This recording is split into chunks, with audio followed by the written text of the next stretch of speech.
Esse simples sofá esconde o segredo para uma nova profissão muito cobiçada esse ano.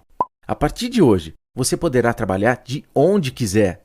Vai começar podendo ganhar pelo menos R$ 1.000 logo no primeiro mês. E tudo isso com 2 horas por dia. Está nas suas mãos a oportunidade que você tanto buscava para trabalhar de casa e ganhar um bom dinheiro. Alta dos combustíveis. Na verdade, a gente está vendo uma alta não só nos combustíveis, mas nas commodities em geral. Exatamente. E esse termo, apesar de comum no mercado financeiro, ele é estranho para muita gente que nos acompanha. Então, o que seriam commodities? As commodities são matérias-primas, normalmente são produtos que são padronizados, então tem características parecidas e que não tem marca, né? Então, quando você vai comprar um trigo no mercado, assim, a gente tem, né, a embalagenzinha do produto final, mas quem produziu o trigo, você não sabe quem é, né? Então, são produtos que não têm marca, são produtos padronizados e que, em geral, servem de matéria-prima para ou alimentos, ou produção de indústria, ou, enfim, outros produtos finais, né? Mas eles servem de matéria-prima, basicamente. E essas commodities em si, elas estão aumentando de preço, todas. Todas. Qual seria o motivo por trás disso? Não, então, eu acho que uma das características das commodities também é legal dizer, é que é meio que padronizado o preço. Então, algumas fica... são. A maioria é tanto que cotada falar, internacional. o preço da soja tá tanto. Aí o mundo Exato. inteiro meio que comercializa isso. Alguns produtos, eles têm cotações internacionais. Existem algumas bolsas que só negociam mercadorias de commodities. Então, você tem o preço do petróleo, existem vários tipos de petróleo. Então, você tem o WTI, que é o produzido ali no Golfo do México, nos Estados Unidos. Tem o Brent, que é o produzido lá no Mar do Norte, na Europa. E aí você tem as commodities. Aí você tem trigo, você tem soja, café arábica, enfim, uma série de produtos que são cotados internacionalmente. Então, não é o produtor que vai falar, eu quero que a saca da soja seja $100. Não.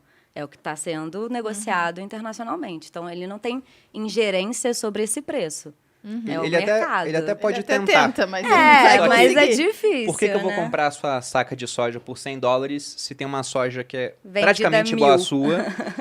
Vende ou mais barato ou mais caro, entendeu? Se a sua tá 100 e o pessoal tá vendendo mais caro, eu vou comprar a sua, lógico, mas você vai estar perdendo dinheiro, você não vai querer vender por esse preço. E se tiver muito mais caro, você não vende, que eu posso comprar mais barato no mercado. Então, como todo preço, é oferta e demanda. Exato. Essa lei rege todo mundo em praticamente todos esses mercados de commodities, porque são preços livres, né? Não tem um interventor ali no meio. Então, se tem muita oferta, o preço cai. Se tem pouca oferta, o preço sobe. Basicamente assim, não tem muita diferença nisso, é bem lógico. E o petróleo é a matéria-prima da gasolina, por isso que a gente está falando Exato. de commodities. Perfeito. E acho que a gente tem que ressaltar, né? Por que o preço de todas as commodities, basicamente, elas estão em alta agora?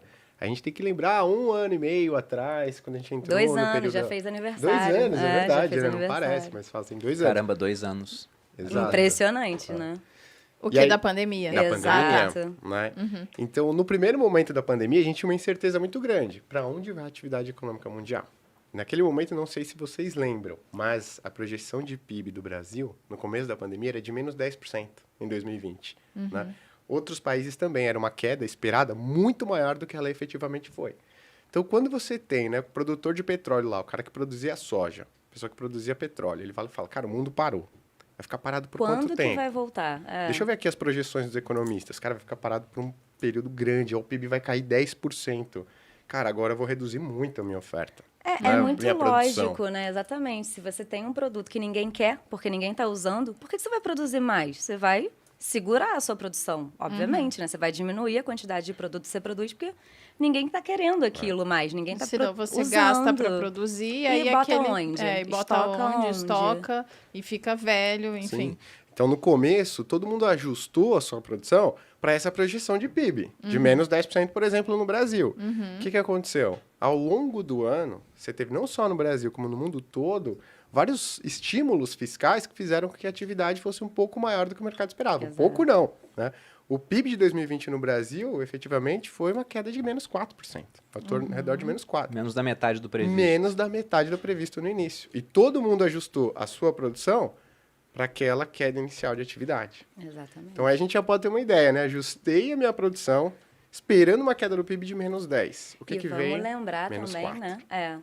Porque produção, quando a gente fala de produção, não é abrir e fechar a torneirinha, né? Não interruptor. Exato. Você tem todo um custo de emprego de tecnologia, de pessoas, de gasto, né? Então, aumentar e diminuir a produção não é tão simples como a gente imagina, né? Abre e fecha, desliga e liga a torneira. É um pouco mais complexo e tem um custo muito grande para isso. Sim, e aí, então, no final das contas, esperava-se que fosse consumir muito menos.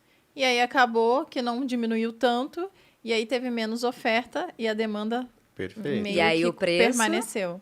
Aí o preço sobe. Não, tem uns pontos interessantes sobre isso, por exemplo. A primeira coisa é que, lembrando da pandemia, também teve um episódio bem interessante que era do petróleo negativo. Isso é maravilhoso. Exato. Uma distorção impressionante do É. mercado. Eu tô investindo desde 2017. Tudo bem que eu não lido com contratos futuros, não é a minha praia, mas eu nem sabia que dava pra ficar negativo. Não, e várias não- pessoas que não trabalham dá. com isso também não sabiam. E não dava mesmo. E o que significa o petróleo negativo? Não era o petróleo em si negativo, mas eram contratos futuros de petróleo. Mas isso significa o seguinte, que eles não tinham de guardar petróleo e estavam praticamente falando, eu te pago para que Por você tire o favor. estoque daqui. É, Fica isso. com isso aí. funciona não tem basicamente onde assim, colocar. né? Pô, Perini, tem vaga sobrando lá na sua casa? Agora tem, porque eu tava Tem. sozinho. Agora não, ela voltou. Agora não tem mais vaga. Não Tem tem? espaço, mas tem espaço Mas sobrando. tudo bem, tem espaço. Pô, guarda meu carro lá. Um carro. Você fala, pô, beleza, vou guardar um carro aqui, tem espaço. Guarda dois. Então eu tenho o meu carro e o da minha esposa.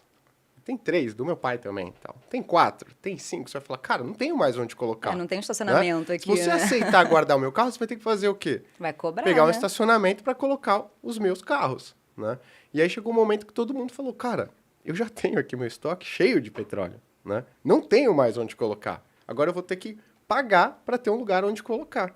Então é melhor eu pagar para alguém receber esse petróleo e ficar com ele, do que eu precisar ir atrás, mandar esse petróleo lá, pagar para guardar, né? Então por isso que o futuro ele chegou a trabalhar em patamar negativo, Menos porque 37 as dólares. pessoas estavam preocupadas o que fazer com esse petróleo, né? Então tem um custo de você ter um lugar para guardar. E nesse interim, o mundo todo fechado, o Todo home mundo em office casa, comendo solto, aham.